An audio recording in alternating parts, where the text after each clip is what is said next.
திரு ரஜினிகாந்த் அவர்களுக்கும் திரு அஜித்குமார் அவர்களுக்கும் கொடுத்திருந்தா உங்க விருதும் ரொம்ப பெருசா பாராட்டப்பட்டிருக்கும், பெருசா போட்டப்பட்டிருக்கும், நிறைய பணங்கள் வந்திருக்கும். நீங்க என்ன பண்றீங்க? போர்த்தொழில் டைரக்டர் கொடுக்குறீங்க, அயோத்தி டைரக்டர் கொடுக்குறீங்க. 2 பேரும் ஏன் பசங்க பாவம் எப்படி வருவானுங்க? நீங்க ஆஸ்காரோட சமமா சொல்லிட்டீங்க. நாங்க ஆஸ்கருக்கு மேல நினைக்கிறோம். ஏன்னா அங்கேயும் பெரிய வியாபாரம் தான். ஆஸ்கார் இருக்கிறதுலே மிகப்பெரிய வியாபாரம். அந்த வியாபார தளத்துக்குள்ளே இல்லாம உண்மையா இருக்கிற உங்க விருதுக்கு ஒரு பெரிய வேல்யூ இருக்கும் நான் நம்புறேன். இங்கே வரை இருந்திருக்கக்கூடிய மூத்த இயக்குனர் எங்களுக்கெல்லாம் வழிகாட்டி அண்ணன் அவர்களை அந்த அன்பு இனிமே யாரு கொடுப்பாங்க? அவ்வளவு பெரிய இன்னமும் அதே அன்பு. அவ்வளவு சினிமா கொடுத்துட்டும் எப்படி இப்படி இருக்கீங்கன்னு தெரியல. ரத்னசேகர் சார் மேடையில் இருக்க எல்லாருக்கும் நன்றிகளை தெரிவிச்சுட்டு, வசி ஒரு நல்ல இளைஞன். ஒரு ஆள் போன் வந்தது, உங்களுக்கு விருது கிடைச்சிருக்கு அப்படின்னாங்க. கவன் படத்துக்கு சிறந்த வில்லன் மலேசியாவில் என்ன நினைக்கிறேன். ஒரு தமிழ்நாட்டில இருந்து அந்த போன் வந்திருந்தா என்னதான் எடுத்துப்போன்னு தெரியல. நான் நார்வேல இருந்து பேசுறேன் அப்படின்னு சொல்லுவோம். நார்வேல வேகமா நெட்ல போய் சர்ச் பண்ணி பார்த்தா பெரிய ஒரு விருது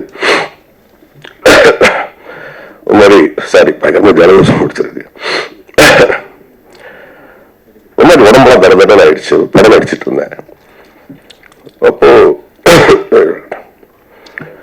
கண்ணெல்லாம் கலங்கி வேகமாக எல்லாரும் கேட்டாங்க, என்னன்னு கேட்டாங்க. மாதிரி நார்வேல இருந்து எனக்கு கவன் திரைப்படத்திற்காக சிறந்த வில்லன் கிடைச்சிருக்கு அப்படின்னு சொல்லி கண்ணீர் மல்க சொன்னேன். அவ்வளவு பெரிய ஒரு வேல்யூபிளான ஒரு விருது நார்வே திரைப்பட விருது. இப்போ சார் சொன்ன மாதிரி அந்த திரைப்படத்தினுடைய வேல்யூ என்னுடைய லைஃப்ல எப்படி எடுக்கப்பட்டது அப்படின்னா, அது நார்வே அப்படின்னு சொல்லும் போதுதான் அப்படி எடுக்கப்பட்டது அப்படின்னு நான் நினைக்கிறேன். அதை ஒரு நேஷனல் அவார்டு, ஒரு ஸ்டேட் அவார்டு, அவர் சொன்ன மாதிரி ஆஸ்கர். அந்த மனநிலை நமக்கு கிடைச்சது. அதனால 15th இந்த அவார்டு நீங்க எப்படி இன்வைட் பண்ண முடியும்னு தெரியல. ஆனா 16th, 17th, 18th எல்லாம் இப்போ நம்ம போர்த்தொழில் டைரக்டர், அயோத்தி டைரக்டர் எல்லாம் நீங்க அங்கேயே கூட்டிட்டு போனீங்கன்னா இந்த விழா இன்னும் பெருசாகும் தான் என்னுடைய மனநிலை. நீங்க அதுக்கு தான் இன்னும் பாடுபடணும்னு நான் நினைக்கிறேன். அதுதான் பயங்கரமா ஒர்க் அவுட் ஆகணும்னு நான் நினைக்கிறேன். ஏன்னா அந்த அவார்டு என்னால போய் வாங்க முடியல. அப்ப அவங்க சொன்னாங்க, நீங்க தான் வரணும், உங்க செலவுல தான் வரணும்னு சொன்னாங்க. அது கஷ்டம். நம்மளும் ஃபர்ஸ்ட் படத்துக்கு பெருசா சம்பளம் வாங்கல. அந்த சம்பளம் குடும்ப செலவுக்கு 10,000 இங்க இருக்க டைரக்டர்ஸ்க்கு எல்லாம் தெரியும். அந்த விருதெல்லாம் போய் வாங்க முடியாது. ஏன்னா நீங்க விருது கொடுக்கறது எல்லா திரைப்பட விருதுகள், பெரும்பாலும் முக்கியமான திரைப்பட விருதுகள் எல்லாருமே வியாபாரமா பண்ணிட்டு இருக்கிற விருதுகளுக்கு தான் வருமானம் இருக்கும். உங்களுக்கு எப்படி வருமானம் இருக்கும்? நீங்க விருதுகள் யாருக்கு கொடுத்திருக்கணும்? திரு ரஜினிகாந்த் அவர்களுக்கும் திரு அஜித்குமார் அவர்களுக்கும் கொடுத்திருந்தா உங்க விருதும் ரொம்ப பெருசா பாராட்டப்பட்டிருக்கும், பெருசா போட்டப்பட்டிருக்கும், நிறைய பணங்கள் வந்திருக்கும். நீங்க என்ன பண்றீங்க? போர்த்தொழில் டைரக்டர் கொடுக்குறீங்க, அயோத்தி டைரக்டர் கொடுக்குறீங்க. 2 பேரும் ஏன் பசங்க பாவம் எப்படி வருவானுங்க? இல்ல, உண்மை சொல்றேன், நான் ட்ரூ சொல்றேன். சோ நல்லது ரொம்ப கஷ்டம் சார், பெருசா வருது. ஆனா வந்துச்சுன்னா அதை அழிக்கவே முடியாது. வருவீங்க சார், நான் நம்புறேன். ஏன்னா அந்த அழுகை எனக்கு ஞாபகம் இருக்கு. மலேசியால ஒரு ஸ்ட்ரீட்ல நடிச்சுட்டு இருந்தோம். கவன் படத்துக்கு படம் கிடைக்கல. ஆக்சுவலா நான் கிட்டத்தட்ட ஆல்மோஸ்ட் ஒரு 6 months படமே நம்ம வீட்டுல உட்காந்து இருந்தேன். கவன் நல்லா ஓடிச்சு, பெரிய பேர் வந்துச்சு. அந்த 6 மாசம் திரைப்படங்கள் ஏதாவதுக்கான காரணம் எனக்கு இன்னைக்கு வரைக்கும் புரியல.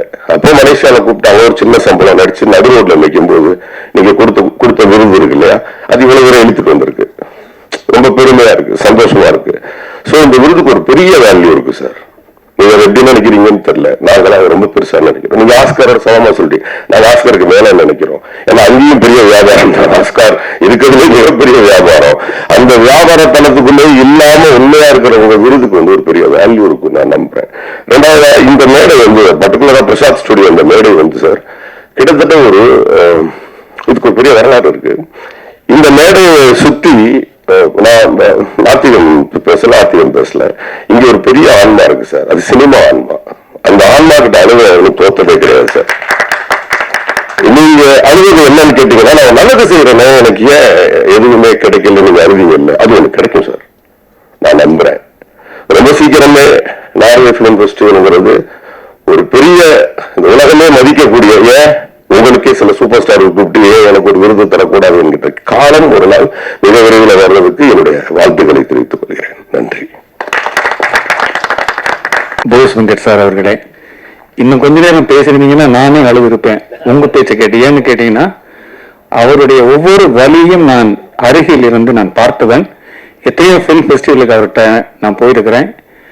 நான் உங்கள்கிட்ட பேசிக்கிட்டு இருக்கிறேன். நான் இசையமைப்பாளர் உதயன் விக்டர். சில படங்களுக்கு நான் இசையமைத்திருக்கிறேன். நிறைய ஆல்பங்கள் நான் இசையமைத்திருக்கிறேன். இவருக்கு மட்டுமே, வசீகரனுக்கு மட்டுமே நான் 75 பாடல்கள் நான் இசையமைத்திருக்கிறேன். அதுல நிறைய ஹிட்டான ஆல்பங்களுடைய பாடல்கள் இருக்கின்றன. ஒவ்வொரு வருஷமும் பிலிம் ஃபெஸ்டிவல் ஆரம்பிக்கும் போது பரபரப்பா இருப்பாரு. ஆரம்பிச்சு அது நிறைவடைந்து எல்லா கெஸ்டையும் அனுப்பி முடிச்சதுக்கு அப்புறம் அப்படியே சோகத்துல உட்காருவார். ஏன்னு கேட்டீங்கன்னா, அவருடைய பேங்க் பேலன்ஸ் அப்படியே மைனஸ்ல போய் நிற்கும். வெளிநாட்டை பொறுத்த வரைக்கும் ஒவ்வொரு மணி நேரமும் உழைப்பு, ஒவ்வொரு மணி நேரமும் காசு. ஒவ்வொரு மணி நேரம் நீங்க உழைச்சீங்கன்னா தான் அந்த காசு இருந்தா நீங்க பில் கட்ட முடியாது.